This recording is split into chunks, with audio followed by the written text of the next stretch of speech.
Holocaust Music Lost and Found is a nonprofit dedicated to recovering, preserving, and performing music created by musicians who were imprisoned in Nazi concentration camps during the Holocaust.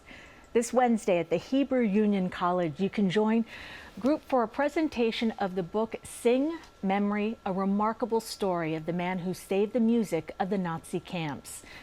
Joining us now is President of Holocaust Music Lost and Found, Janie Press. Janie, thank you for being here. Thank you for inviting me to be here. Tell us more about the organization and how it started. So, interestingly enough, not quite 5 years ago, I saw a program on 60 Minutes. And I was inspired.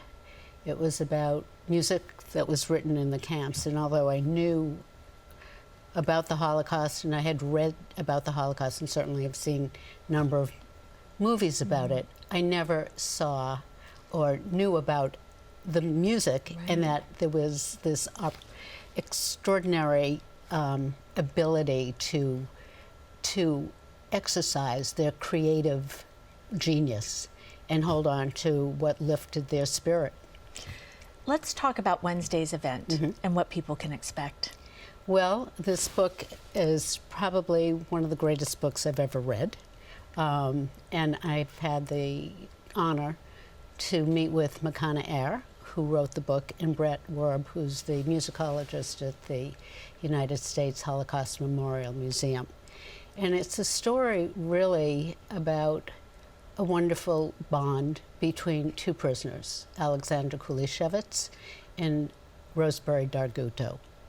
One went on to survive, Kulishevitz, and unfortunately, Darguto was murdered. But during their time in prison, Darguto had a secret chorus and choir, and they performed secretly. And Kulishevitz found out about it. He was a political prisoner who survived Sachsenhausen for 5 years. And they became friends over this extraordinary musical friendship.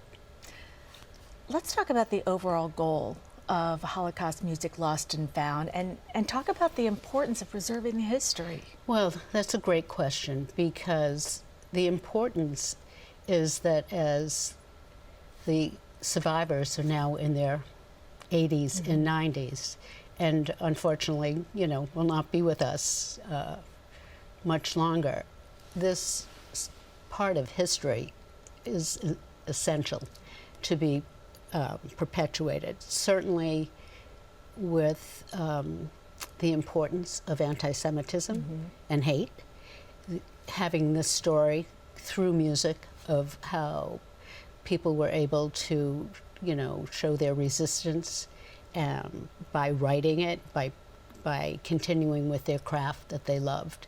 And our goal is to reach out to younger generations and certainly a very diverse community. And that's what we've been trying to achieve. And how can people take part in the program? Well, they can certainly come to the event.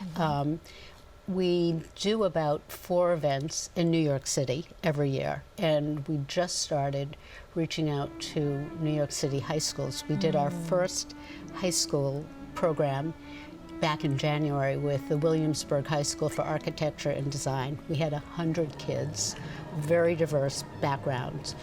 And although there's Holocaust education in the schools, teaching it and exposing them to the music and what happened to these, composers.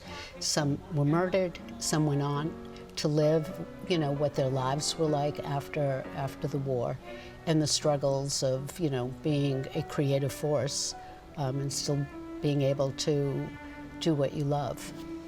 And just listening to the music right now is so emotional. Yeah. Janie, thank you so much for being here and all the work you do. Thank you. My pleasure. Okay. Again, you can join Holocaust Music Lost and Found this Wednesday at the Hebrew Union College at 7 p.m. for a presentation of the book Sing, Memory. To learn more about upcoming programs or the organization, go to hmlf.org.